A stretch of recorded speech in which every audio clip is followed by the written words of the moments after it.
سلام جايس كاني كنيكم كابلو ما عن تجميرنا بخلت شحن 17 تزرقيها تتعذب دما بزح حد نغوتن تفتاونتن زترفت تخاتاتاليت فيلم ماني هيست خنريعينا كمون نايزا فيلم كتصالك فالات مسددنا نوتيفيكيشن متان كمتوكم سبسكرايب جوور እንዳበልኩ ነዛ ቪዲዮ ላይክ በመባር ጀምሩ።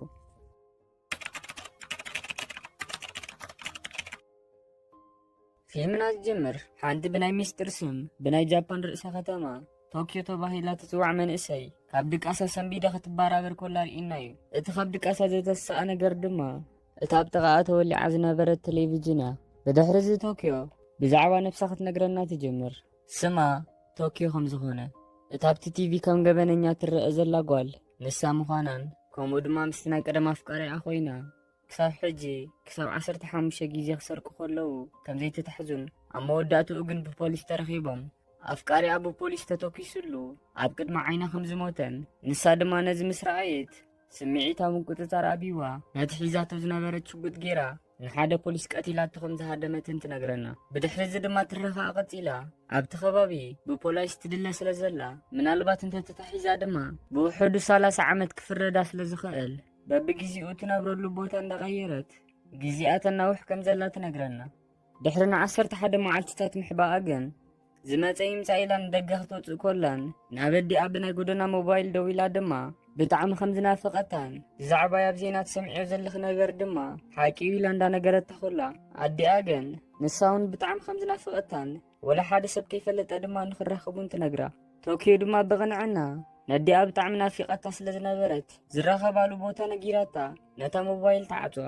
ብድሕሪ እዚ ቶኪዮ ናብ ኣዲኣ ንክትከይድ ጉዕዛኣ ትጅምር። እንዳኸደት ኮላ ድማ ናይዛ ፊልም ቀንዲ ኣክተር ዝኾነ ፕሮፌሰር ዝተባሃለ ግለሰብ ብመኪና ገይሩ ደድሕሪኣ እንዳኸደ ንኸዛረባ ግዜ እንተሃልይዎ ይሓታ። ቶኪዮ ግን ፖሊስ ዝኸውን ኢላ ፈሪሓ ወላ ሓደ ከይተዛረበቶ ገዲፋቱ ክትከይድ ትፍትን። ፕሮፌሰር ድማ ምስ ኣዲኣ ኮይና ካብ ዘዕለለቶም ዕላላት ሓንቲ ምስ ነገራ ቶኪዮ ብጣዕሚ ተገሪማ ናብቲ ናይ መኪና ማዕፆ ቀሪባ በቲ መስኮት ኮይና ክትዛረቦ ትጀምር። ብቕልጡፍ ከዓ ናብታ መኪና ተኣትሞ ንፕሮፌሰር ብሽጉጥ ጌራ እንዳፈራርሐት ንምንታይ ደድሕሪኣ ይኸይድ ከም ዘሎን ፖሊስ እንተኮይኑ እንትሓቶ ፕሮፌሰር ድማ ህድእ ኢሉ ከምዚ እንዳበለ ክረዳኣ ጅምር። እዚ ኩሉ ነገር ዝገብሮ ዘለኹ ንጥቕሚ ኽኢለየ ኣብቲ ሕጂ ነዲኺ ንኽትረኽብሉ ኢልክ ትኸድሉ ዘለኹ ቦታ ነዲኺ ንኽትረኽብያ ኢልክ ናብቲ ቦታ ምስ ከድኪ ንኸኣስርኹ ኢሎም ብዙሓት ፖላይስ ይፅበዩ ይኽለው ኢሉ እንዳነገራ ንኽትኣምኖ ኢሉ ድማ ኣዲኣ ምስቶም ፖላይስ ኮላ ዝሰኣሎም ስእሊ የርእያ። ቶኪዮ ድማ ነዚ ምስ ረኣየት ኣዲኣ እውን ከይተረፈት ከተትሕዛ ከም ትደሊ ስለ ዝተረድኣ ብጣዕሚ ትሓርቕ።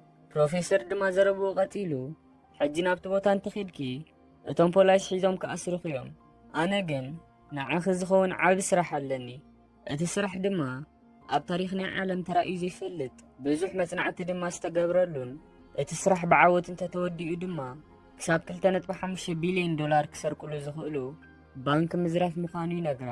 ቶኪዮ ድማ ፕሮፌሰር ዝብላ ዘሎ ነገር እንዳሰምዐት ኣብኡ ኮይና ነቲ ስራሕ ሓሲባትሉ ንፕሮፌሰር በቲ ስራሕ ከም ትሰማማዕ ትነግሮሞ ብሓንሳብ ክኸዱ ከለዉ ንሪኦም።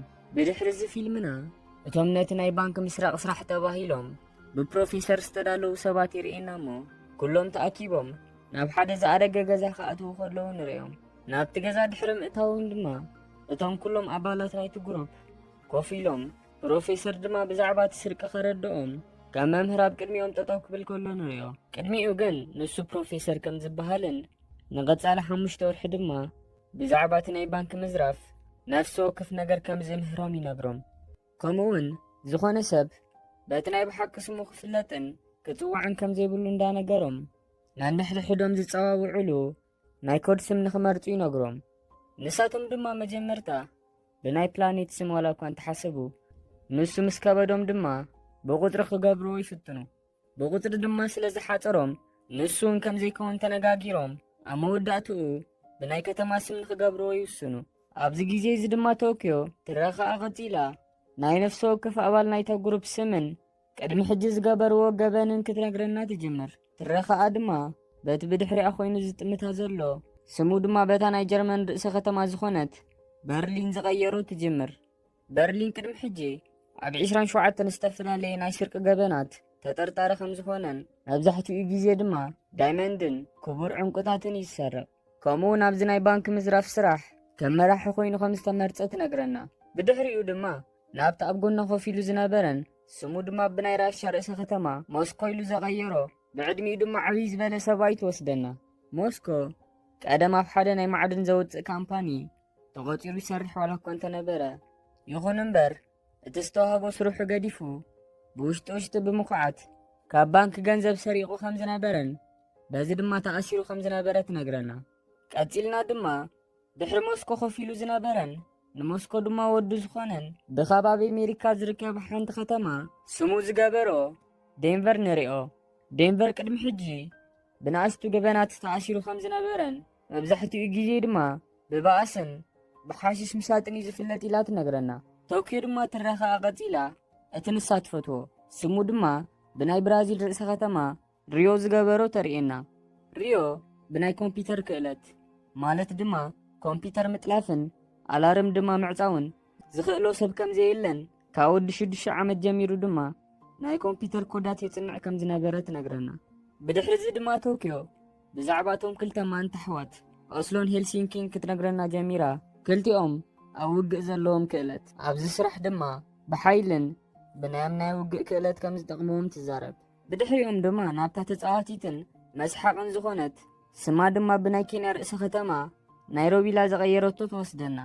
ናይሮቢ ድማ ካብ ጓል 13 ዕድሚኣ ጀሚራ ፌክ ገንዘብ ናይ ምስራሕ ክእለት ከም ዘለዋን በዚ ክእለታ ድማ ገንዘብ ፌክ ዲ ኦሪጂናል ክትፈልጦ ከም ትኽእል እንዳነገረትና ኣብዚ ስራሕ ድማ ናይቲ ገንዘብ ዓይነት ተቆጻጻሪት ገይሮም ከም ዝሸምዋ ትነግረና። ኣብ መወዳእትኡ ናይ ነፍሲ ወከፍ ናይቶም ኣባላት ስሞምን ታሪኾምን ድሕሪ ምፍላጥና ናብቲ ናይዚ ሓሳብ ምንጪ ዝኾነ ፕሮፌሰር ትወስደና።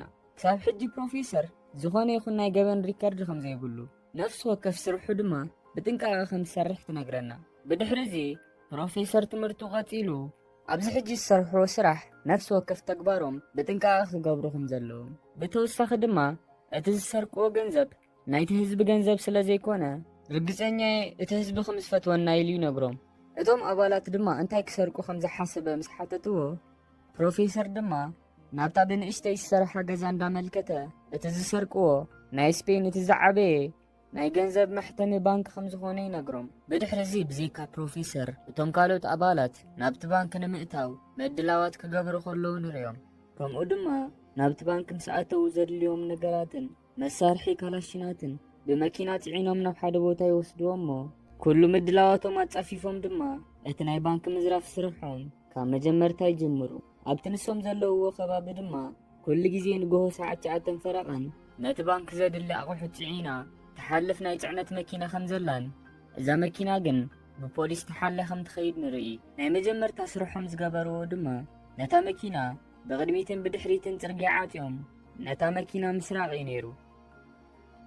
ከምቲ ዝሓሰብዎ ኮይኑሎም ድማ ነታ መኪና ንጎሆ ሰዓት 9 ፈረቓን ናብቲ ቦታ ምስ መፀት ንሳቶም ድማ ብቕድሚትን ብድሕሪትን ዓጊቶም ናብታ መኪና ኸይዶም ድማ ነቶም ኣብኣ ዝነበሩ ፖላይስ ክማርኽዎም ከለውን ነታ ናይ ጽዕነት መኪና ከፊቶም ድማ እቲ ንዕኦም ዘድልዮም ኣቑሑት መሊኦም ፍርቂ ካብቶም ፖላይስ ክኣስርዎም ከለውን ፍርቆም ድማ ብሽጉጥ ገይሮም እንዳፈራርሑ ወላ ሓንቲ ነገር ከም ዘይተፈጥረ ኣምሲሎም ናብቲ ባንክ ክኣትዉ ከለዉ ንሪኦም።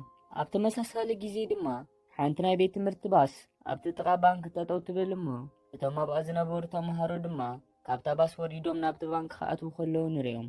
ብድሕሪዚ ፊልምና ናብቲ ውሽጢ ባንክ ወስደና እሞ ሞኒካ ዝተባሃለት ኣብቲ ባንክ ተቖፂራ ትሰርሕ ግለሰብ ርኢና ስራሓ እንዳሰርሐት ኮላ ድማ ዓማኣ ናብኣ መፂኡ ኣብ ጥቓ እዝና ብጣዕሚ ከም ዝፈትዎ ኸነግራ ይጅምር። ሞኒካ ድማ ብናቱ ተግባር ተሓጒሳ ካብኡ ከም ዝጠነሰት ምስ ነገረቶ ዓማኣ ብዘረባኣ ሰንቢዱ ወላ ሓንቲ ከይተዛረባ ገዲፍዋ ይኸይድ። ሞኒካ ድማ ትሰርሖ ዝነበረት ስራሕ ገዲፋ ደድሕሪ ዓማኣ ስዒባ እንታይ ኮይኑ ከም ዝሰንበደ ትሓቶ። ዓማኣ ከዓ ክዛረብ ጀሚሩ እንታይ ክብለኪ ክትጽበይኒ ዘለኺ ሕጂ ሰበይተይን 3 ደቀይን ገዲፈ ንሳኻ ክምርዖ ይክእልን ኢሉ ይነግራ። ሞኒካ ድማ ዘረብኡ ሰሚዓ ብጣዕሚ ክትሓርቕ ኮላን ናይ ብሓቂ ዘፍቅራ መሲልዋ ከም ዝነበረ ነጊራቶ ድማ ገዲፋቶ ትኸይድ።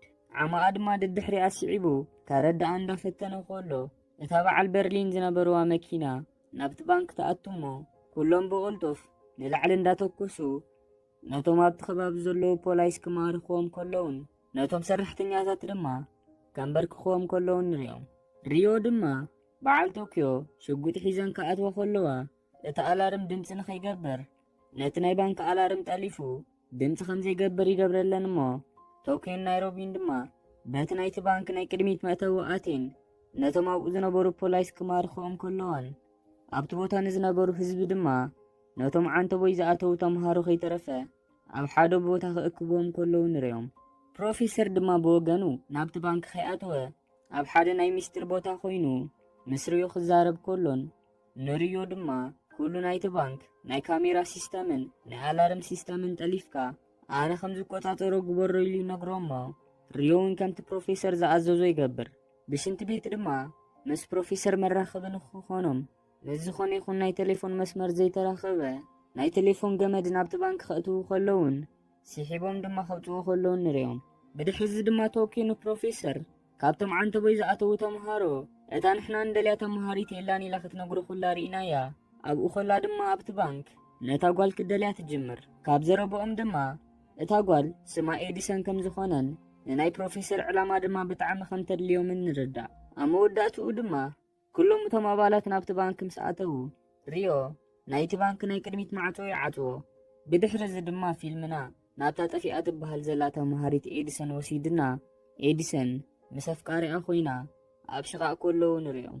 እታ ኣፍቃሪኣ ድማ ናይ መጀመርታ መዓልትና መዘከርታ ስእሊ ንሰኣሊልዋ እንዳተሰኣሉ ከለዉ ከይተረዳኣ ከሎ የውፀላ እሞ ከምኡ ኢላ ኮላ ድማ ተሳኢሎም ብሓይሊ ነቲ ስእሊ ናብ ኢንተርነት ይዝርግሖ። ኤዲሰን ድማ ብተግባሩ ሓሪቓ ነቲ ስእሊ ካብ ኢንተርነት ንኽትድምስሶ ሞባይለይ ሃበኒ እንዳብለት እንዳተባእሰቶ ኮላ ቶኪዮ ናብቲ ቦታ መፂኣ ንኽልቲኦም ሒዛቶም ምስቶም ካልኦት ዝተማረኹ ተምሃሮ ትሕውሶም። ብድሕሪ እዚ ንኹሎም ነቶም ዝተታሕዙ ተምሃሮን ሰራሕተኛታትን ናይ ዓይኒ ማስክ ይገብሩሎም እሞ ናቶም ማስክ ድማ የውፅዎ። በርሊን ድማ ክዛረብ ጀሚሩ ክፈርሑ ከም ዘይብሎምን እንተተሓባቢሮሞም ንሳቶም ድማ ከም ዝተሓባበርዎም ይነግሮም። ኣብዚ ግዜ እዚ ድማ ሪዮን ዴንቨርን ንነፍሲ ወከፍ ዝተታሕዘ ሰብ ሞባይሉን ፓስወርዱን እንዳተቐበሉ በብሓደ ከምዝግቦም ከለዉ ንሪኦም።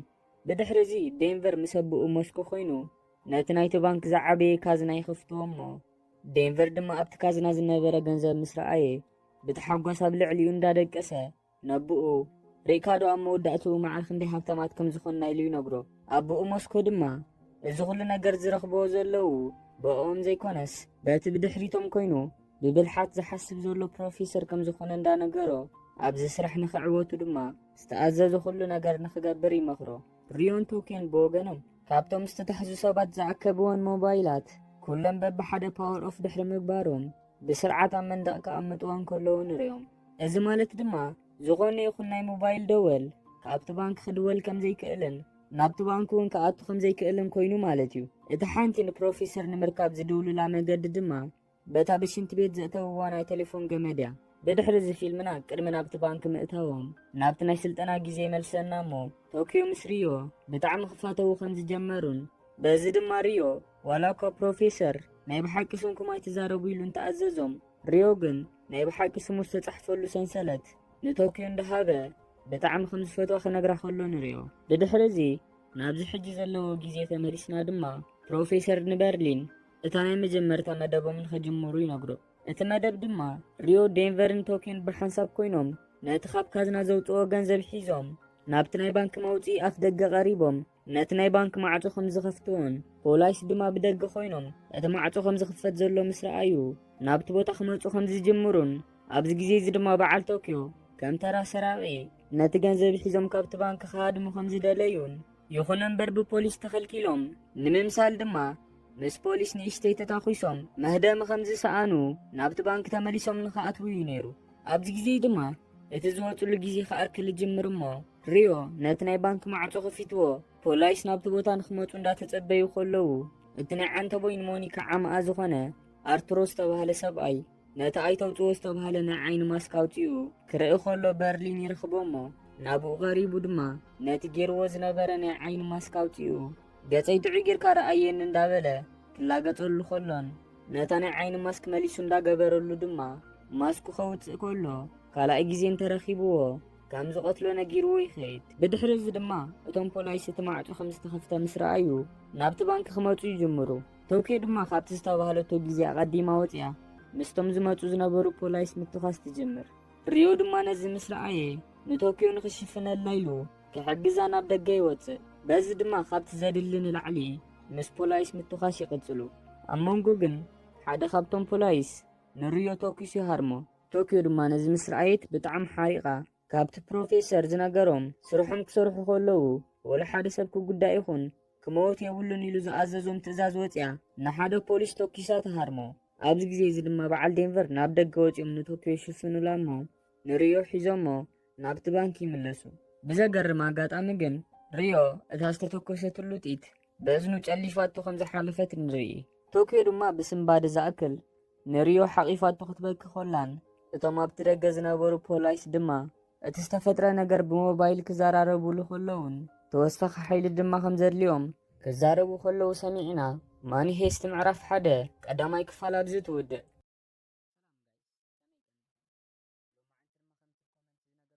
ካልኣይ ክፋል ድማ ትጅምር ሓንቲ ራኬል ዝተባህለት ብጣዕሚ ንፍዕቲ መርማሪት ፖሊስ ካብ ስርሓ ኣብ ዕረፍቲ ኮይና ንሰዲኣን ምስታት ፈትዋ ጓላም ኮይና ክትዘናጋዕ ኮላ ርኢና እዩ እታ ቆልዓ ድማ ነዲኣ ኣብቲ ጽባሕ ዝዳሎ ናታ ናይ በርዝዴይ ፓርቲ ፕሮግራም ንምንታይ ኣባኣ ከም ዘይመጽእ ክትሓታ ኮላ ነያ ኣዲኣ ድማ ነታ ቆልዓ ብዛዕባ ኣባኣ ክትዕልላ ትጅምር ካብ ዕላለን ድማ ራኬል ማለት እታ መርማሪ ፖሊስ ምስቲ ናይ ቀደም ሰብኣያ ከም ዝተፋትሐትን ቤት ፍርዲ ድማ ነታ ቆልዓ ንኽትዕብያ ከም ዝፈቐደላ ንርዳእ ኣብ መንጎ ዕላለን ድማ ንራኬል ሞባይል ይድወላ እሞ ራኬል ድማ ካብን ርሕቕ ኢላ ነታ ሞባይል ተቐበላ ምስ ተቐበለታ ድማ እቲ ናብታ ሞባይል ዝደወለ ሰብ ንራኬል ዝተደወለላ ካብ ናይ ስፔን ናይ ፖሊስ መርመርቲ ኦፊስ ከም ዝተደወለላ እንዳነገራ ዋላ እኳ ሕጂ ዕረፍቲ እንተሃለወት እቲ ናይ ስፔን ዝዓበየ ናይ ገንዘብ መሕተሚ ባንክ ብሰረቕቲ ተዘሪፉ እቶም ሰረቕቲ ድማ ኣብቲ ውሽጢ ባንክ ብዙሓት ሰባት ማሪኾም ሒዞም ስለ ዘለዉ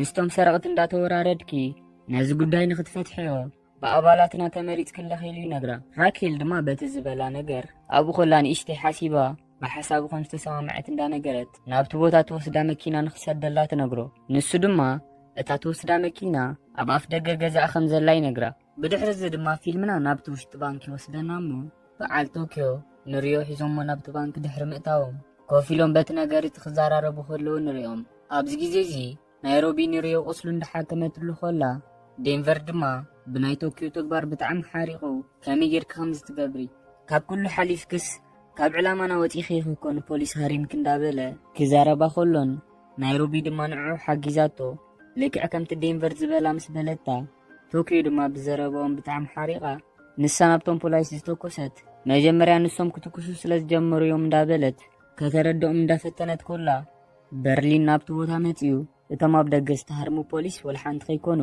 ናብ ሆስፒታል ከም ዝተወስዱ ይነግሮም ቀፂሉ ድማ ነታ ብሽንት ቤት ዘእተውዋ ናይ ቴሌፎን ገመድ ንዛ ቴሌፎን ኮኔክት ግበራ እንዳበለ ንሪዮ ናይ ገዛ ቴሌፎን ክቦ ከሎን ነቶም ካልኦት ኣባላት ድማ ዘለዎም ናይ ኤሌክትሮኒክስ መራኸቢ ቑሑት ንኽብዎ ይነግሮም ብድሕሪ እዚ ድማ ንደገ ምድዋል ስለ ዘየድልዮም እንተደወሉ ከዓ ናብ ፕሮፌሰር ስለ ዝኾነ ነቶም ካልኦት መራኸቢ ኤሌክትሮኒክስ ናብ ማይ ከእትዎም ከሎን ንሪዮ ድማ በታ ኮኔክት ዝገበራ ቴሌፎን ናብ ፕሮፌሰር ንኽድውሉ ይነግሮ ሪዮ ድማ ምስ ደወለ ፊልምና ናብ ፕሮፌሰር ዘለዎ ቦታ ይወስደና እሞ እታ ናይ ፕሮፌሰር ቴሌፎን ድማ ትድውል ፕሮፌሰር ድማ ነታ ሞባይል ቀልጢፉ ተቐቢሉ እንታይ ከም ዝተፈጥረ ንበርሊን ይሓቶ በርሊን ድማ እቲ ዝተፈጥረ ኩሉ ነገር ርኢ ቁፅር ኣቢሉ እንዳነገሮ ክልተ ፖላይስ በቲ ዝተኸፍተ ተውሲ ከም ዝቆሰሉ ዝሃረመቶም ድማ ቶኪዮ ከም ዝኾነት ምስ ነገሮ ፕሮፌሰር ብወገኑ በቲ ነገር ተዋላ እኳ እንተሰንበደ ስምዒቱ እንዳተቆፃፀረ ግን ንቶኪዮ ንኽረኽቦ ይሓቶ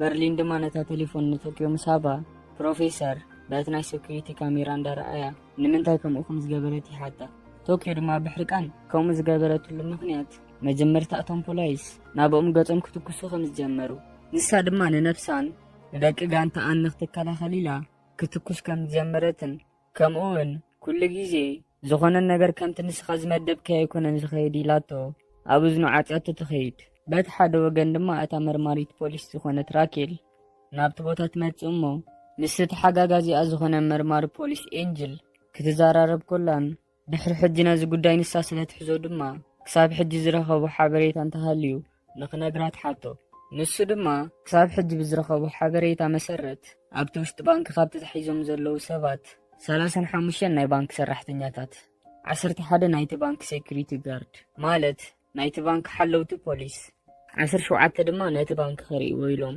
ናብቲ ባንኪ ኣትዮም ዝነበሩ ተምሃሮ ተታሒዞም ከም ዘለዉ ይነግራ።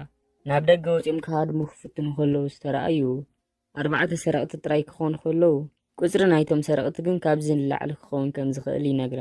ራኬል ድማ ነዚ ምስ ሰምዐት መጀመርታ ክንገብሮ ዘለና ካብቲ ባንኪ ናብ ደገ ዝኾነ ይኹን ናይ ሞባይል መስመር ይድወል እንተሃልዩ ንክፈልጡ ኣብቲ መመርመሪ ቦታ ዝነበረ ኩለን ሞባይላት ክጠፍኣ ከም ዘለወን ትእዝዝ። ናብቲ ባንኪ ድማ ተመሊስና ሪዮ ንበይኑ ኮይኑ ስርሑ እንዳሰርሐ ከሎ በርሊን ናብኡ መፅዩ ንፀወታ ንምንታይ ምስ ቶኪዮ ዘለኩም ነገር ንፕሮፌሰር ዘይትሕብርዎ ኢሉ ይነግሮ። ሪዮ ድማ ምስ ቶኪዮ ወላ ሓንቲ ከም ዘይብሎም ሓስዩ ምስ ነገሮ በርሊን ከዓ ምስኣ ወላ ሓንቲ እንተዘይሃሊካስ ኣነ መፍቃሪተ ዘይገብራ ኢልዎ ገዲፎ ክኸይድ ይጅምር። ሪዮ ድማ ብሕርቃን ንበርሊን ሒዙ ጠጠው እንዳበሎ ምስ ቶኪዮ ፍቅሪ ከም ዝሓዞን ምስኣ ድማ ዝኾነ ይኹን ነገር ክገብር ንኸይፍትን ይፈራርሑ።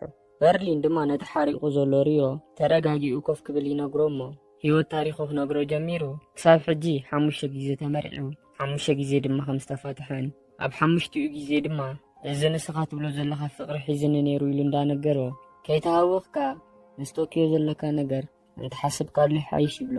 ኣብኡ ከሎ ድማ ድሕሪ ሕጂ ነታ ኤዲሰን ትበሃል ተምሃሪት ዝኾነ ይኹን ነገር ንኸይትገብርን ክትሃድም ድማ ንኸይትፍትንን ንሱ ንኽከታተላ ነጊርዎ ገዲፎ ይኸይድ። ሪዮ ድማ ከምቲ በርሊን ዝኣዘዞ ናብ ኤዲሰን ከይዱ ክዳና ክትቅይር ከም ዘለዋ ነጊርዋ ሒዝዋ ክኸይድ ከሎን ንበይና ገይሩ ድማ ክሕልዋ ከሎ ንሪኦ። እንዳሓለዋ ከሎ ድማ ቅድሚ ናብዚ ባንኪ ምእታዎም ኣብቲ ናይ ስልጠና ግዜ ምስ ቶኪዮ ብሓንሳብ ኮይኖም ዘሕልፍዎም ግዜያት እንዳዘከረ ኣብቲ ዝተኻኣቱ ከሎ ንሪኦ። ብድሕሪ እዚ ድማ ፊልምና ናብ ራኬል ወሲድና ራኬል ካብቲ ባንኪ ናብ ደገ ዝድወል ሞባይል ምስኣነት ናብቲ ባንኪ ዝነበረት እንኮ ንፕሮፌሰር ተራኽብ ቴሌፎን ትድውል። በርሊን ድማ ከምቲ ፕሮፌሰር ዝበሎ ነቲ ደወል ናብ ፕሮፌሰር የመሓላልፎ። ሕጂ ፕሮፌሰር ምስ ራኬል ንመጀመርያ ግዜ ይዛረቡ። እንተኾነ ግን ብቐጥታ ናቱ ድምፂ ናብኣ እንተኸይዱ ንድምፁ ሪከርድ ጌራ መን ምዃኑ ማንነቱ ንኸይትፈልጦ ኢሉ እቲ ንሱ ዝዛረቡ ዝነበረ ዘረባ ብናይ ድምፂ መቐየሪ ተቐይሩ ናብ ራኬል ዝበፅሕ ዝነበረ ድምፂ ብጣዕሚ ጎረር ድምፂ እዩ ነይሩ። ኣብዚ ግዜ እዚ ፕሮፌሰር ሰላም ምስ በላ ንሳ ድማ ስማ ራኬል ከም ዝኾነ እንዳነገረቶ ሰላም ክትብሎ ኮላ ንርአ።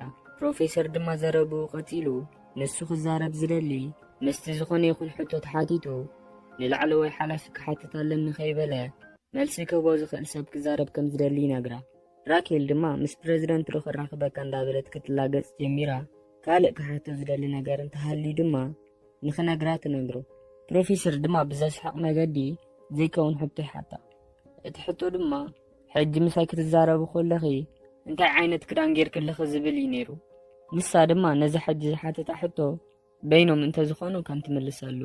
ሕጂ ግን ክልቲኦም ዝዛረብዎ ዘረባ ብብዙሓት መርመርቲ ፖሊስን ሰራሕተኛታትን ስለ ዝስማዕ ዘሎ ክትምልሰሉ ከም ዘይትኽእል ምስ ነገረቶ ፕሮፌሰር ድማ ከምኡ እንተኾይኑ ደኣ ነብሰይ ከፋልጠኩም ኢሉ ብብዙሓት ፕሮፌሰር ተባሂሉ ከም ዝፅዋዕ ይነግሮም። እቶም ኣብቲ ከባቢ ዝነበሩ መርመርቲ ፖሊስ ድማ በብተራ ስሞም እንዳነገርዎ ነብሶም ከፋልጡ ከለውን ምስ ወድኡ ድማ ራኬል ንፕሮፌሰር ንሱ ዝደልዮ ዘሎ ነገር እንታይ ከም ዝኾነ ተሓቶ። ፕሮፌሰር ድማ ብድፍረት ግዜ ከም ዝደሊ ዝኾነ ይኹን ፖሊስ ናብቲ ውሽጢ ባንኪ ንኽኣቱ ኣብ ልዕለና ቶክሲ ክኸፍት የብሉን ኢሉ ይነግራ።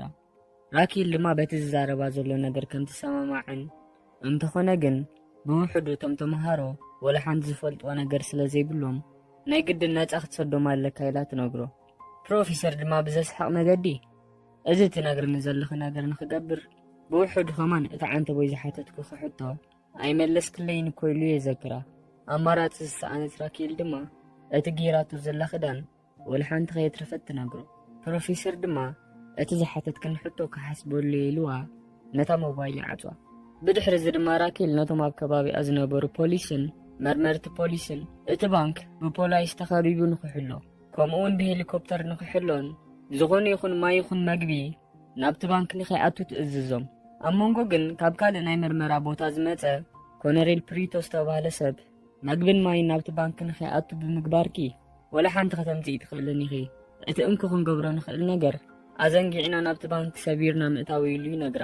ራኬል ድማ ናቱ ሓገዝ ከም ዘይትደሊ ነጊራ ክትከይድ ትፍትን እሞ ኮነሬል ፕሪቶ ግን ከሕርቃ ኢሉ ኣብ ሓዳራ ቅሳነት ከም ዘይብላን ኣብ ቤት ፍርዲ ድማ ንሰብኣያ ከሲሳቶ ስለ ዘላ ሓገዝ ከም ዘድልያ ኩሉ ሰብ እንዳሰምዖ ዓዊሉ ይዛረብ።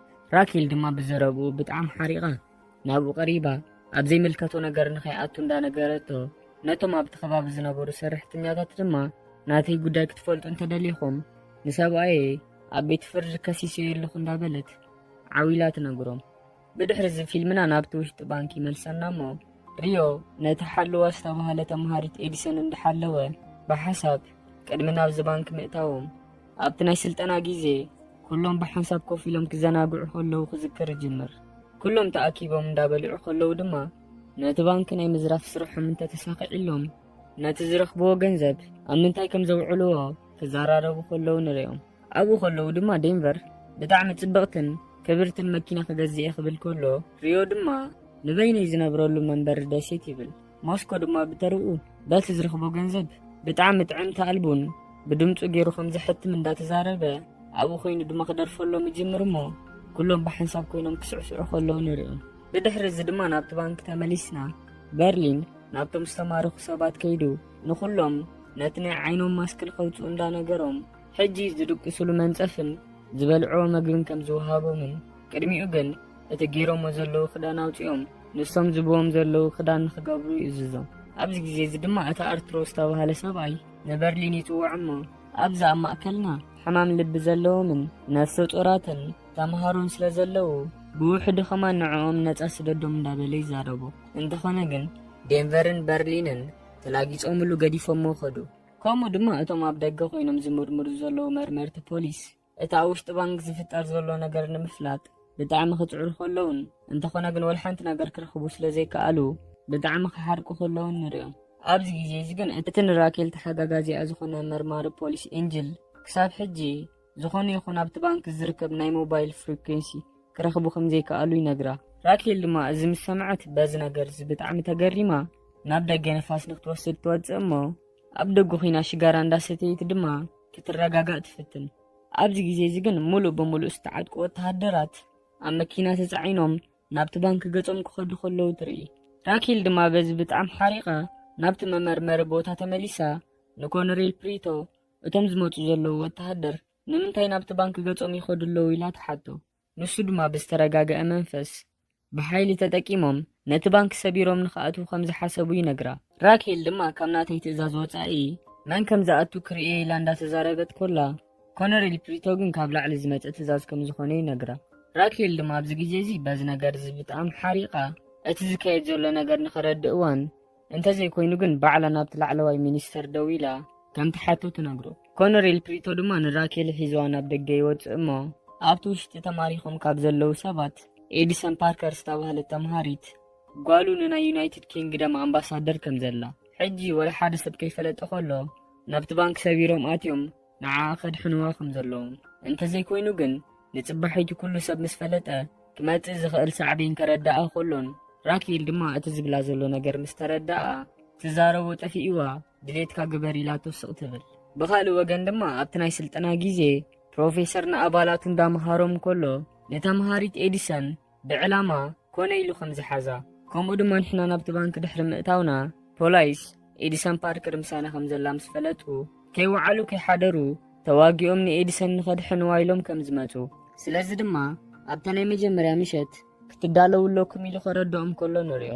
ብድሕሪ እዚ ድማ ፊልምና ናብ ፕሮፌሰር ወሲድና ፕሮፌሰር በቲ ናይ ሴኪሪቲ ካሜራ ገይሩ ክርአ ከሎን ፖላይስ ድማ ብኣርባዕትዩ ማዕፆ ናይቲ ባንክ ንኽኣትዉ ክዳለዉ ከሎ ክርኢ ከሎን ከምቲ ዝሓሰቦ ስለ ዝኾነሉ ዘሎ ድማ ቀልጢፉ ናብ በርሊን ይድውሉ እሞ እቶም ፖላይስ ናብቲ ባንክ ሰቢሮም ንኽኣትዉ ይዳለዉ ከም ዘለዉ ይነግሮ እሞ በርሊን ድማ ፕሮፌሰር ዝበሎ ድሕሪ ምስምዑ ነታ ሞባይል ዓትይዋ ከምቲ ፕሮፌሰር ቅድሚ ሕጂ ዘረድኦምን ዘለማመዶምን ኩሎም እቶም ዝተታሕዙ ሰባት ልክዕ ከም ናቶም ክዳን ከም ዝገበሩ የረጋግፅ እሞ ብድሕሪ እዚ ንሱ ዝነገሮም ትእዛዝ ነፍሲ ወከፎም ንኽገብሮ ይነግሮም። ብደገ ድማ እቶም ናብቲ ባንክ ንኽኣትዉ ዝዳለዉ ዘለዉ ፖላይስ ምድላወቶም ወዲኦም ናብቲ ባንክ ቀሪቦም ነኻል ይፍሕሩ እሞ በታ ነኻል ካሜራ ሰዲዶም ኣብ ቅድሚኦም እንታይ ከም ዘሎ ምስ ረኣዩ ፕሮፌሰር ዝገብርዎ ነገር ቀዲሙ ፈሊጡ ስለ ዝነበረ ንበዓል በርሊን ነጊርዎም ይጸንሕ እሞ በዓል በርሊን ድማ ኣብ ቅድሚቶም ፖላይስ ማሽን ጋና ቀሚጦም ይጽበይዎም ከም ዘለዉ ንርኢ። ብተመሳሳሊ ግዜ ድማ ንኣዲሰን ፓርከር ብሞባይል ከም ትዛረብ ይገብርዋ እሞ ኣዲሰን ከምዚ እንዳበለት ክትዛረብ ትጀምር። ንሳ ንናይ ዩናይትድ ኪንግደም ኣምባሳደር ጓሉ ከም ዝኾነትን ኣብዚ ሕጂ ግዜ ድማ ኣብ ናይ ስፔን ዝዓበየ ባንክ በቶም ሰረቕቲ ተታሒዛ ከም ዘላን እቶም ሰረቕቲ ድማ ንኹሎም ነቶም ዝተታሕዙ ሰባት ልክዕ ከም ናቶም ክዳንን ማስክን ከም ዝሃብዎምን ሼክ ሽጉጥ ድማ ስለ ዝሃብዎም እቶም ፖላይስ ናብቲ ባንክ ሰቢሮም እንተኣትዮም እቶም ምሩኻት ዋላ ክሞትዮም ኢላ እንዳተዛረበት እቶም ፖላይስ ናብቲ ባንክ እንተዘይኣተዉ ከም ዝሓይሽ ትዛረብ። ኮሎኔል ፕሪቶ ድማ ነዚ ምስ ረኣየ ዝገብሮ ጠፊእዎ ክጭናቕ ከሎን ኣብ መወዳእትኡ ግን ወላ ሓንቲ ኣማራፂ ስለ ዘይብሉ ነቶም ባዕሉ ዝለኣኾም ፖላይስ ንክመለሱ ይእዝዞም። ራኬል ድማ ንኮሎኔል ፕሪቶ እቲ ዝጀመርካዮ ባዕልኻ ወዳእዮ ኢላቶ ገዲፋቶ ትኸይድ። ሕጂ ኩሉ ነገር ከምቲ ፕሮፌሰር ዝሓሰቦ ኮይኑሉ ማለት እዩ። ብድሕሪ እዚ ድማ ናብቲ ውሽጢ ባንክ ተመሊስና ናይሮቢ እቶም ተማሪኾም ዝነበሩ ናይ ባንክ ሰራሕተኛታት ዓዊላ ከምዚ እንዳበለት ክትዛረቦም ትጅምር። እቲ ጽቡቕ ክፋል ናይዚ ስራሕ እዚ ክንጅምሮ ኢና። ሕጂ ስምኩም ዝፅዋዕኩም ደድሕሪ ተኸተሉን እንዳበለት ንኹሎም ነቶም ናይ ባንክ ሰራሕተኛታት በብስርሖም ከተዋፍሮም ኮላ ንሪያ። ንቐጻሊ መዓልታት ድማ ን24 ሰዓት ከይቋረፁ ገንዘብ ከም ዘሕትሙ እንዳተዛረበት ዓዊላ ክትስሕቕ ኮላን ክትሕጎስ ኮላን ንሪያ። ንሕና ድማ ብካሜራና ብዙሕ ገንዘብ ክሕተም ከሎ ንርኢ። ራኬል ድማ ካብቲ ናይ ምርመራ ቦታ ወፂያ ናብ ሓደ ሬስቶራንት ከይዳ ኮፍ ክትብል ኮላን ናብ ኣዲኣ ደው ኢላ ድማ እቲ ዝተዋህባ ስራሕ ከቢድ ስለ ዝመስል ካብዚ ንላዕሊ ክትጸንሕ ከም ትኽእል እንዳነገረታ ኮላ ሞባይላ ቻርጅ ትውድእ። ራኬል ድማ ነቲ ኣብ ጎና ዝነበረ ወይተር ቻርጀር እንተሃልይዎ ትሓቶ እሞ ንሱ ግን ከምዘይብሉ እንዳነገራ ከሎ ሓደ ወዲ ብድሕሪኣ ኮይኑ ናተይ ሞባይል ክጥቀም ትኽእል ይኽእል ይነግራ። እቲ ወዲ ድማ ብዘገርም መገዲ ፕሮፌሰር ኮይኑ ይጸንሕ። ራኬል ድማ ንሱ ፕሮፌሰር ምዃኑ ስለ ዘይትፈልጥ ሞባይሉን ክትጥቀመላ ስለ ዝፈቐደላ ኣመስጊናቶ ነታ ሞባይል ንክትድውለላ ክትቅበሎ ኮላ ንሪያ።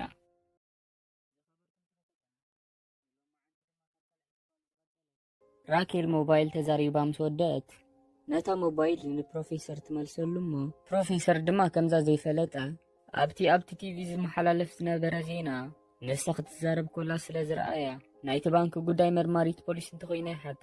ራኬል ድማ ነቲ ዝሓተታ ሕቶ እወ መርማሪት ፖሊስ ኢላቶ ገዲፋቶ ክትከይድ ትጅምር እሞ ፕሮፌሰር ድማ ዘረብኡ ቀፂሉ ነቶም ኣብቲ ውሽጢ ባንኪ ዘለዉ ሰረቕቲ እቲ ንክትፅበይዎም ዝሓተትዎ ግዜ ክህብዎም እንተኮይኖም ከምኡ ድማ ብኸመይ መገዲ ይረዳድእዎም ከም ዘለዉ ምስ ሓተታ ራኬል ድማ ነቲ ነገርቲ ብሰላም ንኽፈትሕዎ ይፍትኑ ከም ዘለዉ ነጊራቱ ገዲፋቱ ካብቲ ሬስቶራንት ትወፅእ። ብድሕሪ እዚ ድማ ፊልምና ናብቲ ውሽጢ ባንኪ መሊስና ቶኪዮ ብትረኻ መልክዕ ሕጂ ካብቲ ዝሓሰብዎ ንላዕሊ ገንዘብ ብቕልጡፍ የሕትሙ ከም ዘለውን ከምኡ ድማ ኣብ ሰዓት ክሳብ 8 ሚልዮን እንዳሕተሙ ኣብዚ ሕጂ ግዜ ጠቕላላ 52 ሚልዮን ከም ዘሕተሙ ትነግረና። ከምኡውን ኩሉ ዕላምኦምን መደቦምን ከምቲ ዝሓሰብዎ ይኸይድ ከም ዘሎ ድሕሪ ቁሩብ ሰዓታት ግን መደቦም ከም ዝበላሾ እቲ ምክንያት ድማ ፍቕሪ ኢላ ትነግረና። ኣብ መወዳእትኡ ድማ ፍቕሪ እቲ ንዕላማና ዘፍርስ ነገር ኮይኑ ይጸንሕ ኢላ ትነግረና። ኣብቲ ውሽጢ ባንኪ ድማ ፍርቂ ናይቶም ዝተታሕዙ ሰባት ክሰርሑ ከለውን ፍርቆም ድማ ኣብ ዕረፍቲ ኮይኖም ደቂሶም ከለዉ ንሪኦም። ኣብዚ ግዜ እዚ ድማ በርሊን ካብቶም ደቂሶም ዝነበሩ ዝተታሕዙ ሰባት ንሞኒካ የተሰኣ እሞ ሓገዛ ከም ዘድልዮ ነጊርዋ ድማ ደድሕሪኡ ንክትመጽእ ይነግራ። ብድሕሪ እዚ ድማ ናብ ደገ ሒዝዋ ይወፅእ እሞ ወረቐትን ማይክሮፎንን ሂቡ ነቲ ኣብቲ ወረቐት ተጻሒፉ ዘሎ ነገር ዓዊላ ንኸተንብቦ ይእዝዛ። ሞኒካ ድማ ናብቲ ደገ ወፅያ ዓዊላ ከተንብብ ኮላ ንሪያ። ሞኒካ ድማ ናብቲ ደገ ወፅያ ከምዚ እንዳበለት ክትዛረብ ትጅምር። ስማ ሞኒካ ከም ዝኾነ ከምኡ ድማ ንሳ ነቶም ካልኦት ዝተታሕዙ ሰባትን ኣብዚ ውሽጢ ባንኪ ብሰላም ከም ዘለዉ እቶም ኣብቲ ደገ ዝነበሩ ዜና ዘመሓላልፉ ሚድያታት ድማ ንሳ ትብሎ ዝነበረት ነገር ክቐድሕዎ ይጅምሩ። ፖላይስ ድማ ብወገኖም እቲ ዝፍጠር ዘሎ ነገር ብካሜራኦም ክሪእዎ ከለውን በቦትኦም ሒዞም ድማ ትእዛዝ ክጽበዩ ከለዉ ንሪኦም። ሞኒካ ድማ ዘረባ ቀፂላ ከምቲ ኣቐዲመ ዝነገርኩኹም ኩላትና ብሂወት ከም ዘለናን እኹል ምንክብኻብ ድማ ይግበረልና ኣሎ ኢላ ትዛረብ። እንተኾነ ግን እቶም ሰረቕትን እቶም ዝተታሓዝና ሰባትን ክዳንና ይኹን ማስክና ሓደ ዓይነት ስለ ዝመስል ፖላይስ ናብቲ ባንክ ከኣትውን ተፈቲኖም መኒ ሰራቂ መኒ ድማ ዝተታሕዘ ሰራሕተኛ ምዃኑ ስለ ዘይፍለጥ ንሕና እውን ክንመውት ንኽእል ኢና ኢላ ትዛረብ። ብድሕሪ እዚ ድማ ዘረባ ኣወዲኣ ናብቲ ባንክ ተመሊሳ ክትኣቱ ከላ ንሪኣ። እቶም ኣብቲ ደገ ዝነበሩ ሚድያታት ድማ ነታ ዝሰምዕዋ ወረ ክቀባበሉላ ይጀምሩ። ናብቲ ውሽጢ ባንክ ድማ ተመሊስና በርሊን ነቶም ዝተታሕዙ ሰባት ኣኪቡ ከም ዝፈርሑ ስለ ዝተረድኦ ንሕና ክሳብ ዘለና ስለ ንከላኸለልኩም ኣይትፍርሑ ኢሉ ክዛረቦም ከሎን ብድሕሪ እዚ ዝሰርሕዎ ስራሕ ድማ ናይ ጉልበት ስለ ዝኾነ ሕማም ዘለኩም ሰባትን መድሃኒት ድማ ትደልዩ ሰባትን ንቅድሚት ውፅኡ ኢሉ ይነግሮም። ካብቶም ሰባት ድማ ሕማም ዘለዎም በብሓደ ክዛረቡ ከለውን ስም ናይቲ ዘድልዮም መድሃኒት ድማ ንበርሊን እንዳነገርዎ ከለዉ ሞኒካ ድማ ብተረኣ ኣብዚ ንክንደይ መዓልትታት ከም ዝጸንሕ ስለ ዘይፈልጥ ካብ ብሕጂ ናይ ጥንሲ መውረዲ ከኒና ይደልየ ኢላ ትዛረብ። በርሊን ድማ ነቶም ሕማም ዘለዎምን መድሃኒት ድማ ዝደልዩ ሰባትን ብሓደ ኣኪቡ ንከዕርፉ ናብ ሓደ ገዛ ከወስዶም ይጅምር እሞ ኤዲሰን ድማ ፀገም ከም ዘለዋ ትነግሮ እሞ ናብ ገጹ ቀሪቡ እንታይ ከም ዝኾነ ምስ ሓተታ ዓንተ ወይ ንስኻትኩም ቅድሚ ናብዚ ቦታ ምእታውኩም ብሓደ ወዲ ክላሰይ ዘይከውን ስእሊ ተሳኢለ ኣብ ኢንተርነት ስለ ዝተሰደ ስድራይ ነቲ ስእሊ ሪኦሞ ካልእ ነገር ንኸይሓስቡ ነቲ ስእሊ ካብ ኢንተርነት ንኽድምስሶ ሞባይለይ ክወሃበኒ ደልየሉ ኢላ ትነግሮ። በርሊን ግን ከምኡ ክትገብር ከም ዘይትኽእል እንተኾነ ግን እቲ ንስድራ ቤት ክትነግሪዮም ትደሊ ነገር ብቪድዮ ክትዛረቡ ከለኹ ክንመልአክሞ ብድሕሪ እዚ ድማ ናብ ስድራ ቤት ኪንሰዶ ኢሉ ይነግራ። ኣብዚ ግዜ እዚ ድማ ናይሮቢ ናብቲ ቦታ መፅያ እዞም ኣብዚ ዘለኹም ኣወዳት ሰልቺኩም ኣሎ መስለን እንዳበለት ስራሕ ስለ ዘለዎም ድማ ነቲ ንኣዲሰን ዓርካ ዝኾነ ንኣርትሮን ንሓደ ዕብይ ዝበለ ሰብኣይን ደድሕሪያ ንክመፁ ትነግሮም። ሰለስቲኦም ድማ ናብቲ ኣንደርግራውንድ ናይቲ ባንክ ምስ ከዱ ሞስኮ ኣብኡ ጸኒሑ እቲ ስራሖም በዚ መኳዓቲ መሳርሒ ገይሮም ጉድጓድ መኳዓቲ ምዃኑን ሓደ ካባኻትኩም ንሰለስተ ሰዓት ዝኣክል ከይዕረፈ ይኹዕት እሞ ምስ ደኸመ ድማ እቲ ካልኣይ የብርዮ እሞ እቲ ዝደኸመ ንላዕሊ መፂኡ ይዕርፍ ኢሉ ይነግሮም። ብድሕሪ እዚ ድማ ፊልምና ናብ ኤዲሰን ወሲድና ንሳ ነቲ ዝተፈቕደላ ቪድዮ ንምቕዳሕ ሪዮ ናብቲ ሞባይል ዘለዎ ቦታ ይወስዳ እሞ ንሳ ድማ ብሞባይላ ቪድዮ እንዳቐድሐት እቲ ኣብ ኢንተርነት ዘሎ ስእሊ ንሳ ከምዘይ ዘርግሐቶን ብወዲ ክላሳ ተታሊላ ከም ዝተሰኣለትን ንሱ ድማ ብሓይሊ ከም ዝዘርግሖን ክትዛረብ ክትፍትን ኮላን ኣብ መንጎ ግን ብጣዕሚ ተጨኒቓ እቲ ቪድዮ ምቕዳሓ ከተቋርፅ ኮላ ንሪያ። ሪዮ ድማ እዚ ነገር እዚ ካብ ዓቕማ ንላዕሊ ከም ዝኾነ ስለ ዝተረድኦ ናብ ኣቐሪቡ ብሓንቲ ስእሊ ማዕረ ክንዲ ዝኽጭነቕ የብልክን። ድሕሪ ቁሩብ ግዜ ኩሉ ተረሲዑ ነዚ ነገር እዚ ኸማን ዝዝክሮ የለን እንዳበለ ከፀናንዓ እንዳፈተነ ከሎ ቶኪዮ ናብቲ ቦታ መፅያ ብቕናት ዝኣክል ዘረብኦም ከተቋርፆም ኮላ ንሪያ። ኣብዚ ግዜ እዚ ድማ ሪዮ ናብ ቶኪዮ ኸይዱ እሞ ብዛዕባ ክልቲኦም ክዘራረቡ ጀምሩ። ኣብ መንጎ ክልቲኦም ግን ዘይምርድዳእ ስለ ዝተፈጥረ ክልቲኦም ሓሪቖም እንዳተዛረቡ ከለዉ ኣዲሰን ሪዮ ስለ ዘይከታተላ ዘሎ ነቲ ስእሊ ካብ ኢንተርነት ንክትድምስሶ ኢላ ሞባይላ ከፊታ ዳታ ክትውልዕ ኮላ ንሪያ። ብተመሳሳሊ ግዜ ግን ነቶም ኣብቲ ደገ ዝነበሩ ፖላይስ ኣብቲ ውሽጢ ባንክ ሓንቲ ሞባይል ከም ዝተወልዐት ይፈልጡ። ብቕልጡፍ ድማ ነታ ሞባይል ይጠልፍዋ እሞ ናብታ ውሽጢ ሞባይል ኣትዮም ኣብቲ ውሽጢ ባንክ እንታይ ይፍጠር ከም ዘሎ ክፈልጡ ስለ ዝደለዩ ናይ ቅድሚት ካሜራ ወሊዖም እታ ሞባይል ቪድዮ ክትቀርጽ ከም ትጀምር ይገብርዋ። ኣብዚ ግዜ እዚ ግን ቶኪዮ ንሪዮ ገዲፋቶ ትኸይድ እሞ ሪዮ ድማ ኣዲሰን እንታይ ከም ትገብር ዘላ ምስ ረኣየ እንዳጎየ ኸይዱ ነታ ሞባይል ሕዲጉ ናብቲ መንደቕ ደርቢዩ ክሰባብራ ከሎ ንሪዮ። እቶም ፖላይስ ግን ኣብታ ውሽጢ ንእሽተይ ደቓይቕ ዝመልእዋ ቪድዮ ሪዮ እንዳጎየ መፂኡ ነታ ሞባይል ክሕድጋ ከሎ ዋላ እኳ እንተደብዘዘ ናይ ሪዮ ገጽ ሙሉእ ብሙሉእ ኣትዩ ነይሩ። ፊልምና ድማ ናብ ራኬል ወሲድና ራኬል ብናይ ኮነሬል ፕሪቶ ተግባር ብጣዕሚ ስለ ዝሓረቐት ካብቲ ሬስቶራንት ምስ ወፀት ናብቲ ናይ መርመራ ቦታ መምላስ ሓሳባ ቀይራ ናብ ገዛኣ ኸይዳ ምስ ጓላ ክትድቅስ ኮላ ንሪያ።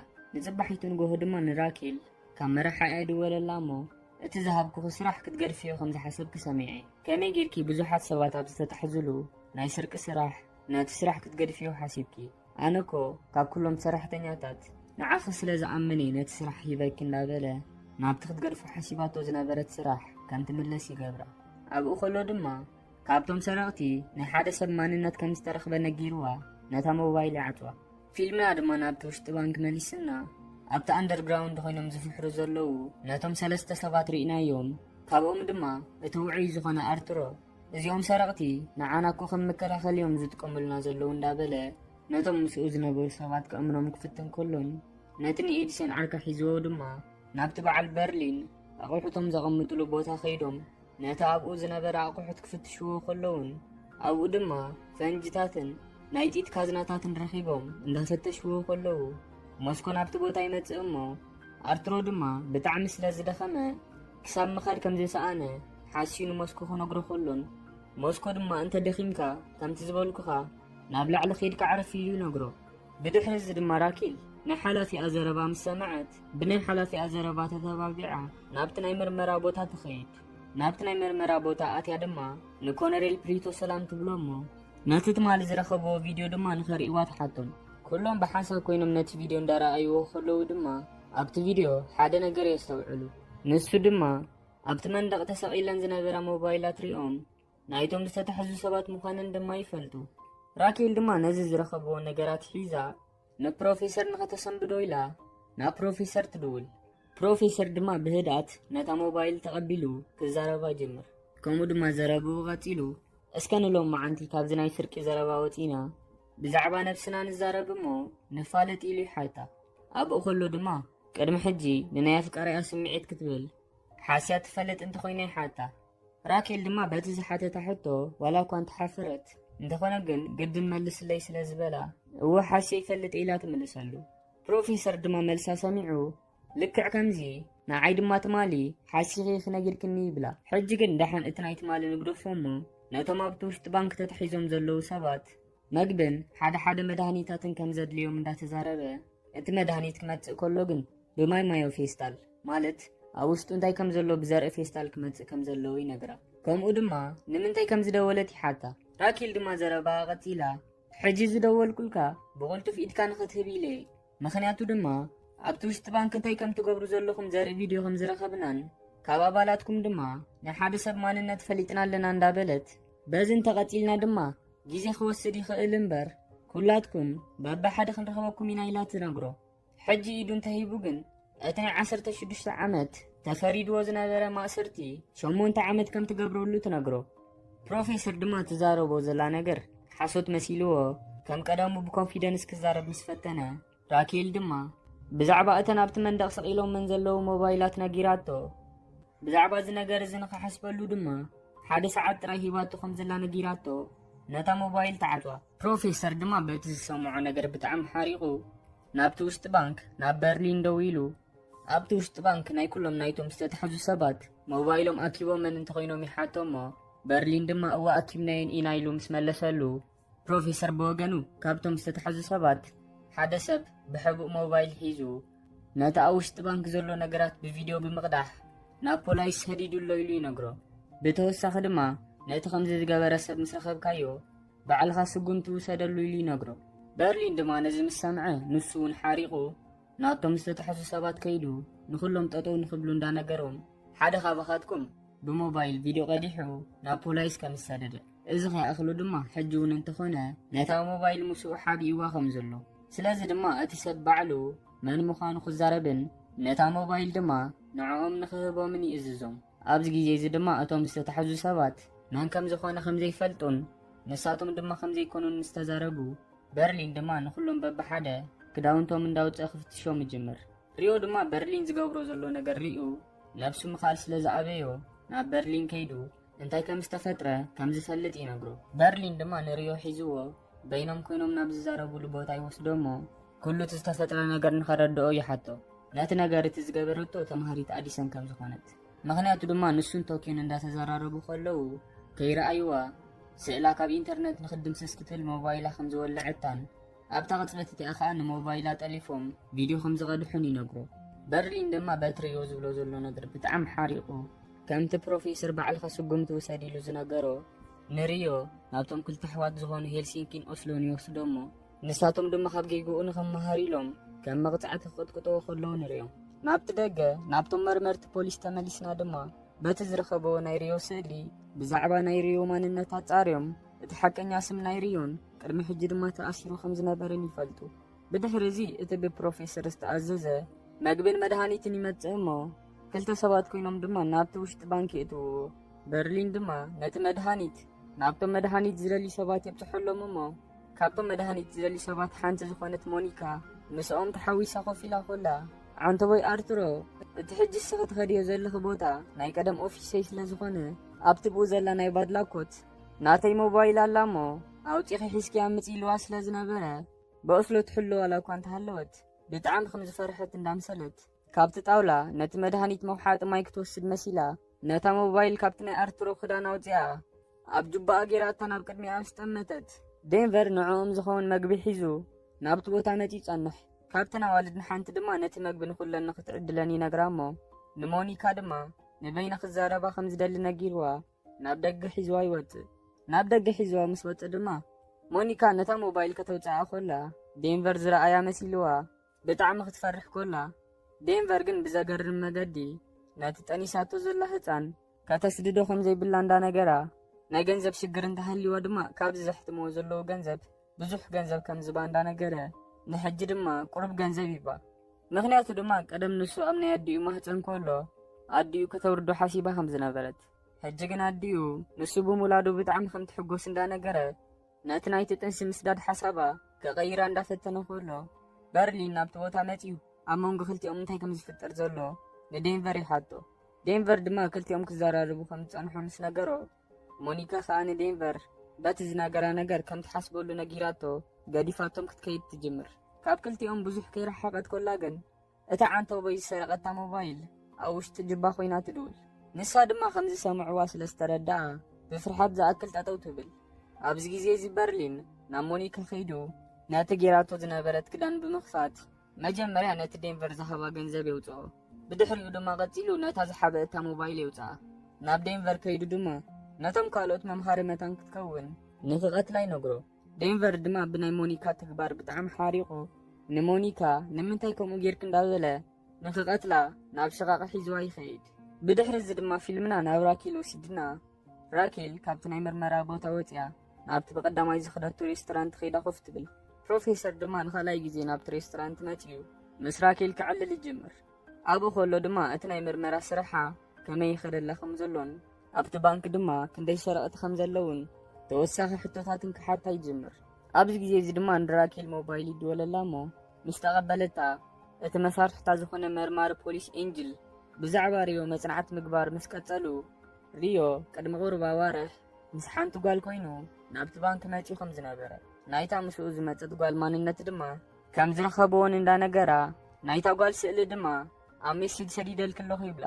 እዚ ኩሉ ክነግራ ከሎ ግን ፕሮፌሰር ኣብ ጥቓኣ ኮይኑ ኩሉ ነገር ክሰምዕ ከም ዝፀንሐ ንርኢ። ራኬል ድማ ነቲ ካብ ኤንጅል ዝተሰደላ ስእሊ ንኽትሪኦ ሞባይላ ምስ ከፈተት ፕሮፌሰር ብጣዕሚ ተፀጊዑ ነቲ ስእሊ ክርኢ ይፍትን ከም ዘሎ ስለ ዝተረዳኣ ንፕሮፌሰር ኢዱ ጠውያ ክትሕዞ ኮላን ነብሱ እንዳፈተሸቶ ድማ ካበይ ናይ ሚድያ ከም ዝመፀት ሓቶ። ፕሮፌሰር ድማ በቲ ነገር እቲ ብጣዕሚ ሰንቢዱ እንዳፈርሐን ንሱ ጋዜጠኛ ከም ዘይኮነ ይነግራ። እቲ ናይ ሬስቶራንት ዋና ዝኾነ ሰብኣይ ድማ ኩሉ ግዜ ናብዚ ሬስቶራንት ከም ዝመፅእ ይምስክረሉ እሞ ራኬል በቲ ዝገበረቶ ነገር ተጣዒሳ ይቕሬታ ኢላቶ ገዲፋቶ ትኸይድ። ፊልምና ድማ ናብቲ ውሽጢ ባንክ መሊስና ቶኪዮ ነቶም ኣብ ዕረፍቲ ዝነበሩ ዝተታሕዙ ሰባት እንዳሓለወቶም ኮላ ነቲ በቶም ክልተ ኣሕዋት ተሃሪሙ ተሃስዩ ዝነበረ ሪዮ ሪኣቶ ናብ ገጻ ቀሪባ ድማ እንታይ ከም ዝኾነ እንዳሓተተቶ ነቲ ንሶም ዝሃረምዎ በሰላሪኣ ድማ ካብ መጠን ንላዕሊ ትሓርቕ። ሓሪቓ ጥራይ ኣይተረፈትን ድማ ብሽጉጥ ጌራ ነተን ፕሮፌሰር ዝሪኤለን ዝነበረ ካሜራታት በብሓደ ሃሪማ ካብ ጥቕሚ ወፃኢ ክትገብረን ኮላን ፕሮፌሰር ድማ በተን ዝተረፋ ካሜራታት እንዳረኣያ ኮሎ ንሳ ናብኡ ደው ኢላ ፕሮፌሰር ከም ዝተቐበላ ድማ ምስ ረኣየት ድሕሪ ሕጂ ዝኾነ ሰብ ንሪዮን ተሃሪሞ ነቲ ዝሃረሙ ሰብ ክቐትሎ ኢላ እንዳነገረቶ ንስኻ ዋላ እኳ እንተኾንካ ክቐትለካ እየ ትብሎ። ኣብዚ ግዜ እዚ በዓል በርሊንን ሄልሲንክን ናብቲ ቦታ ይመፁ እሞ ነቲ ሒዛቶ ዝነበረት ሽጉጥ ንኸተቐምጦ እንዳነገረዋ ከለዉ ድማ ፕሮፌሰር ከምዚ እንዳበለ ምዝራብ ይጅምር። ናትኪ ናይ ፍቕሪ ታሪክ ዕላማና የበላሽወልና ኣሎ። ንስኽን ሪዮን ብዝፈጠርኩምዎ ፀገም ፖላይስ ናትክን ናይ ሪዮን ማንነት ፈሊጦም ድሕሪ ሕጂ ኣብ ዜና ክትወፁ ኢኹም። ካብዚ ባንክ ብሰላም እንተሃደምና ዋላ ኣብ መወዳእትኡ ንስኹም ምርካብኩም ኣይተርፈኩምን ኢልዋ ነታ ሞባይል ይዓፅዋ። ንሕና ድማ ብካሜራና እቶም ፖሊስ ናይ ሪዮን ናይ ቶኪዮን ማንነት ከም ዝፈለጥዎ ንርኢ። ብድሕሪ እዚ ፊልምና ናብ ዴንቨር ይወስደና እሞ ዴንቨር ነታ ቀታላ ዝተባሃለ ሞኒካ ተሰኪሙ ሒዝዋ ናብ ሽቓቕ ድሕሪ ምኻዱ ክቐትላ ዋላ እኳ እንተፈተነ ነብሱ ግን ምግባር ኣብይዎ ኣብኡ ከሎ ምስ ነብሱ ክዛረብ ከሎ ንሪኦ። ኣብ መወዳእትኡ ግን ዓይና ንኽትዕመት ነጊርዋ በቲ ሒዝዋ ዝነበረ ሽጉጥ ይትኩስ። ዝኸበርኩም ተኸታተልቲ ናይዛ ፊልም ማንሄስት ምዕራፍ 1 ሳልሳይ ክፋል ኣብዚ ትውድእ። ኣብ ቀጻሊ ብራብዓይ ክፋል ክሳብ ንራኸብ ደሓን ቀኒ እዩ።